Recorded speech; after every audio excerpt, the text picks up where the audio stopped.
Assistant Administrator McKee, thank you so much for talking to Radio Free Europe here in Pristina. Thank you for having me. As you celebrate the 25th anniversary of USAID's work in Kosovo, what are some of the most significant achievements you've seen over the years? I have to say the time in Kosovo, 25 years, seems both short and long. When we were first here, of course, it was in response to recovery, reconstruction. And as we look ahead, even in just the last 2 years since I've been in this role and during my 3 visits to Kosovo, the progress has been amazing. Beyond recovery, beyond reconstruction, to forging an amazing new future, building the institutions of democracy, creating jobs, looking at a Euro-Atlantic future, seeing hope and opportunity in every face of every Kosovar, and making sure that our partnership remains strong. That evolution, that transformation has been extraordinary. How do the current priorities of the U.S. government align with projects and initiatives that USAID is doing in Kosovo? Well, our top 3 priorities are to stay the course, to help Kosovo realize its future Euro-Atlantic integration, to help Kosovo transition to a greener, renewable, sustainable and secure energy future. Energy undergirds everything from business to government services like education, health. We have to keep the lights on, the water running, the heat in winter. And of course, the third is economic opportunity. When we talk about democracy, the best way to show the people of any nation that democracy delivers is to unlock that economic potential, stop the brain drain, and help people find their future in their own country and help build a better tomorrow. Those are the 3 areas that we are focused on, have been, and will continue to. With a new administration in the United States, new leadership of USAID may be appointed. What changes, if any, do you anticipate in USAID's support to Kosovo? So I can't predict what the President-elect's policies will be, although we've all been through multiple administrations together. In fact, 5 different presidencies, including a President Trump administration.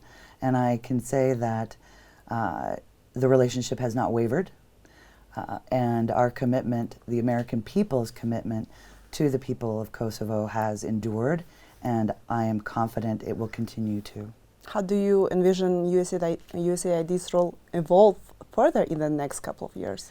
Well, I see as our relationship and as Kosovo as a nation has evolved and matured, that our work will also follow the same course.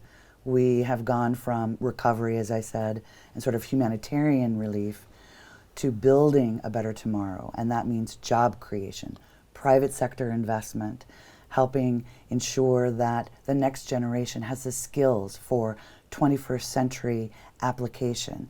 To attract foreign investment, American investment would be best.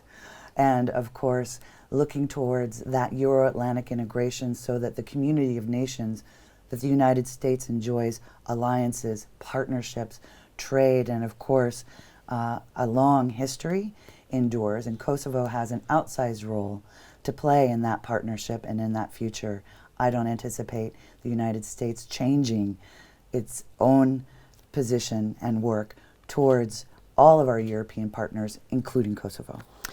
We have heard from the U.S. officials that the U.S. administration has been challenged by the current government of Kosovo and the Prime Minister Kurti, that there were concerns about the partnership between the U.S. and Kosovo. Can you provide an assessment of USAID's cooperation with Kosovo government up to now?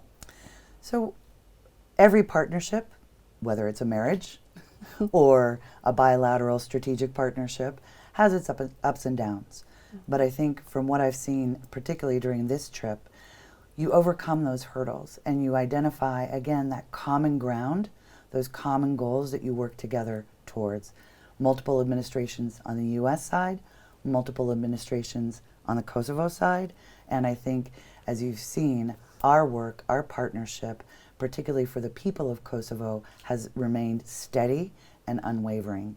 Politics sometimes can overshadow the good that we do, that the American people want to do with the people of Kosovo. And I think that, as you've seen, our presence our programs and our work have remained unchanged. Have there been any times where USAID had to pause cooperation with current government? We have never paused our work, and we don't intend to. Looking ahead, what does the USAID expect from the future government? We have elections coming up in February. What are your expectations? So everywhere in the world where we work to build a strong, resilient democracy, the importance is not the outcome of the election, but that the election process is free, transparent, and fair, and that the people's voice is the people of Kosovo who determine their own future, who elect their own leaders. And our partnership helps to ensure that their voices are heard, their votes are counted, and that regardless of the outcome, that free and fair democratic process is strong. That's how you secure the faith in democracy, regardless of who wins. What will be the primary focus area for USAID moving forward? Well, we are very excited. One of the reasons that I'm here is to support the reform, achievement of the reforms under the Western Balkan Growth Plan.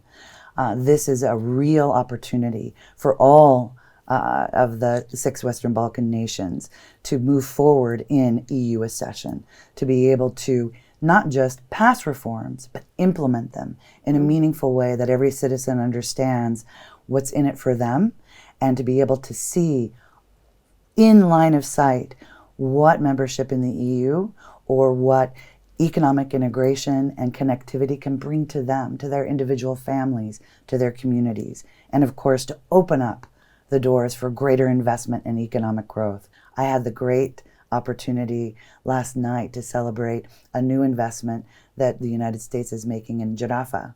And I think you know the Jarafa story. Back in 2012, very small grant from USAID to buy just a server and some UBS, because again, energy undergirds everything and it had to stay steady. Look at Jarafa today and look at the opportunity that this platform represents, sort of the Western Balkans growth plan in action. Let's bring commerce across borders. Let's open up opportunity for small entrepreneurs, for women-owned businesses to expand their operations and do so in a way that is a 21st century model that unlocks tremendous potential and capital flows. That is indicative of where we want to go and what we are focused on. I had the great privilege yesterday in Prizren to celebrate our 25th anniversary and met with youth, the next generation of Kosovo's leadership, entrepreneurs, and their energy, their enthusiasm was palpable. They saw themselves not leaving the country, not getting an education and trying to earn more money elsewhere, but reinvesting their skills, their knowledge, and their energy in Kosovo here at home. That is what gives me the greatest hope for the future, and it is Kosovo's most precious asset. That is your human capital, and of course the youth represent the most vibrant, precious element to contribute to the future we're working towards. Assistant Minister McKee, thank you so much for this interview. Thank you for having me, and I wish you the best at upcoming holidays, and of course for the future as we look towards Euro-Atlantic integration and Kosovo's tremendous opportunity. Thank you, likewise. Thanks.